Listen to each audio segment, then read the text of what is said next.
Ustaz, saya masih saja bermaksiat dikala sendirian. Apa saran Ustaz? Apakah saya bermainkan taubat? Saran saya bahwasanya seorang tatkala bersendirian dia ingat ayat-ayat Allah Subhanahu wa taala yang memberi ganjaran besar bagi orang yang takut kepada Allah tatkala bersendirian. Seperti firman Allah Subhanahu wa taala, "Innal ladzina yakhshawna rabbahum bil ghaibi lahum maghfiratun wa ajrun kabir." Sungguhnya orang-orang yang takut kepada Allah tatkala sendirian, bagi dia ampunan Allah dan ganjaran yang besar. Ini ibadah luar biasa.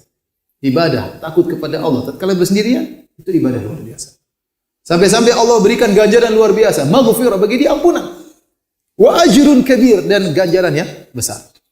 Makanya waktu Allah Subhanahu wa taala sebutkan ciri penghuni surga, kata Allah dalam surat Qaf, wa uzlifatil jannatu lil muttaqina ghairu ba'id. Hadza ma tu'aduna likulli awwabin hafiz. Man khasyiyar rahmana bil ghaib wa jaa'a biqalbin munib.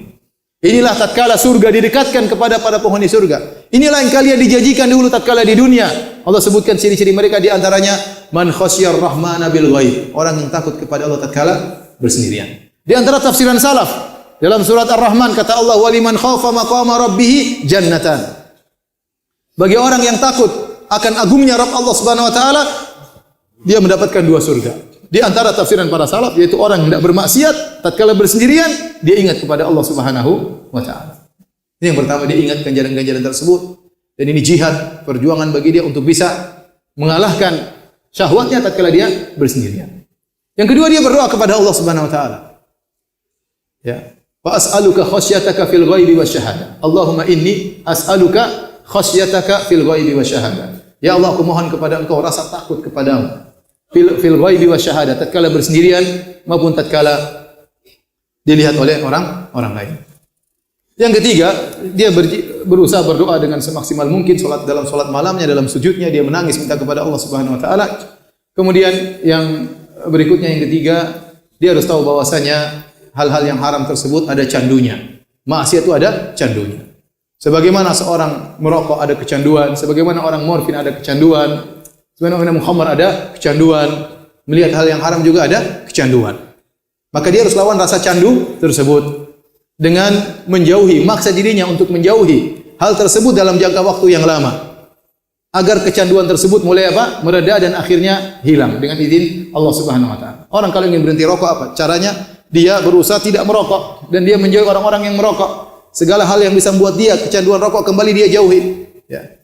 Mungkin hari pertama berat, hari kedua berat karena candunya masih ingin, tapi setelah lewat sebulan, 2 bulan dia bisa meninggalkan. Maka demikian pula tatkala dia bermaksiat sendirian, maka rasa candunya tersebut mungkin baru bisa hilang setelah waktu yang lama, tapi dia harus berjuang dan berjuang. Berikutnya, kalau ternyata dia belum kawin, segera kawin. Karena orang yang jomblo itu orang yang menderita. Oleh karenanya Al-Imam Ibnu Rajab waktu menyebutkan tentang hikmah dari puasa, dia menyebutkan seorang bersyukur kepada Allah dengan puasa. Dia tahu betapa berat seorang menahan syahwatnya dari subuh sampai maghrib. Berat. Itu aja berat. Apalagi puluhan tahun. Bertahun-tahun menahan syahwatnya, sementara fitnah wanita luar biasa seperti itu.